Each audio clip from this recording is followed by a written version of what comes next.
پرویز خټک وایي محمود خان وایي زما د پارټۍ دا مشر سرې غل دی. نو چې کله دا وایي نو دا بیا هم وایي مونږ څه چل کوو. پخوا زمانه داسې چل و دې خلکو به د اوربشو ډوډۍ خوړې.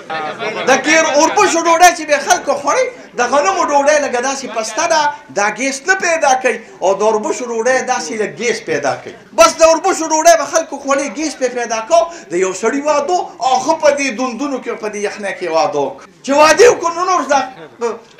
اکو بکو څیزونه خو نو د دې لپاره نن سبا خلکان دا استعمالوي چې هلکه زه خو تکړه شم نو هغه وایي چې یاره نور خو څه نشته خو زه چې سمه دا ډوډۍ خورم نو یو دوه د اوربشو ډوډۍ وخوړې ښه دې ده.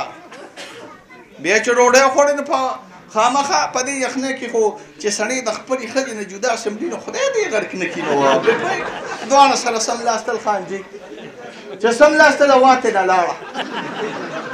اوا چې دې کله لاړه دې سړی وي غای خدای پاکه تباه برباد شومه دا خو په اوله شپه باندې زه وشرمېدم نو دا بلستنې په ځان باندې راواچوله او د دې ښځې دا پوز یې داسې ونیوله چې په ده باندې بین ونه لګي ښه داسې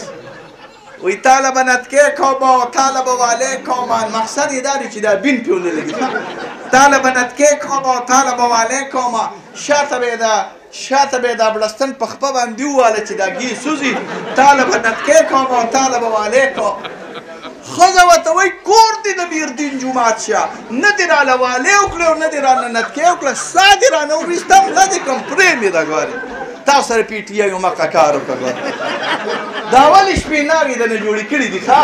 تاله به کرپشن ختمومه تاله به والې کومه تاله به نتکې کومه تاله به غل نیسم وایه داسې کوي او که نه